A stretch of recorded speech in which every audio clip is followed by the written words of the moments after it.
You've held 100 of them, maybe 1,000. They sit in Q folders, slide around in junk drawers, and pile up in the ceramic bowl by the washing machine. They are Washington quarters, and to most people, they are worth exactly 25 cents. But here's what's dangerous. That assumption is wrong. Tucked away on billions of these coins, smaller than a pencil eraser, often ignored entirely as a tiny letter, AP, A, D.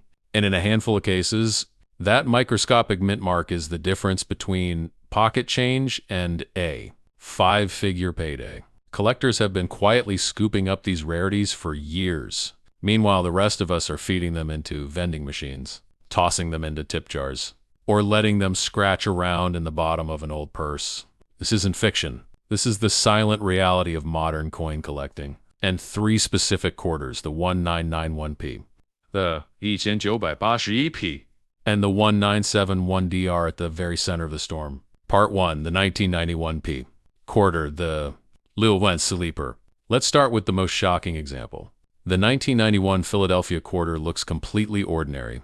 Struck during a period of intense economic transition, the Cold War was ending, and financial uncertainty was spreading across American households.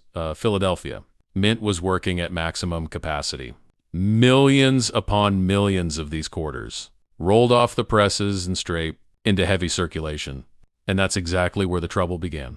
Because when a coin is treated like everyday spending money, it gets destroyed, scratched by keys, tumbled in laundry machines, cleaned with abrasive, claws by well-meaning owners who have no idea. They're erasing thousands of dollars with one wipe.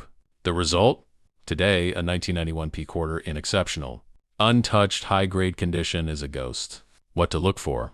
On the obverse front, you'll see George Washington facing left, designed by John Flanagan. The word liberty arcs above him with "In God We Trust" to the left. The date 1991 rests at the bottom, and near Washington's ponytail you'll find the tiny P mint mark. That little letter changes everything. Collectors don't just glance at this coin. They study it.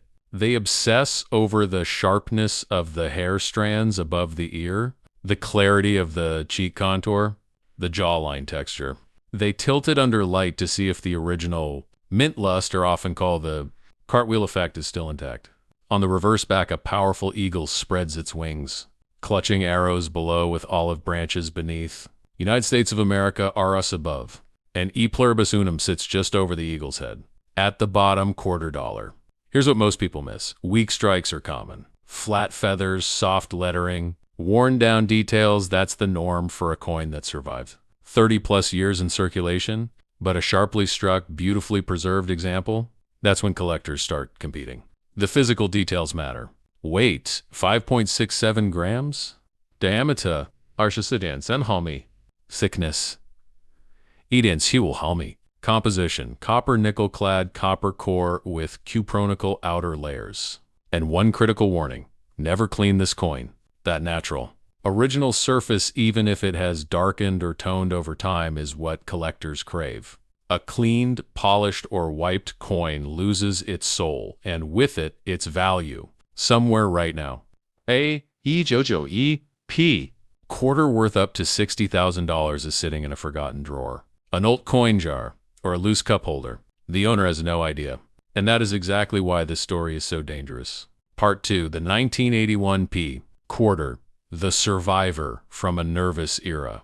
If the 1991p is the dramatic sleeper, the 1981p is the quiet survivor. And it might be even easier to overlook. The year 1981 was not a happy time for American finances. Inflation was roaring. Interest rates were punishing. Families were counting every penny. And the mint in Philadelphia was under immense pressure to keep coins flowing. The demand for cash transactions was still absolute. Into this tense atmosphere, millions of 1981p quarters were struck and released.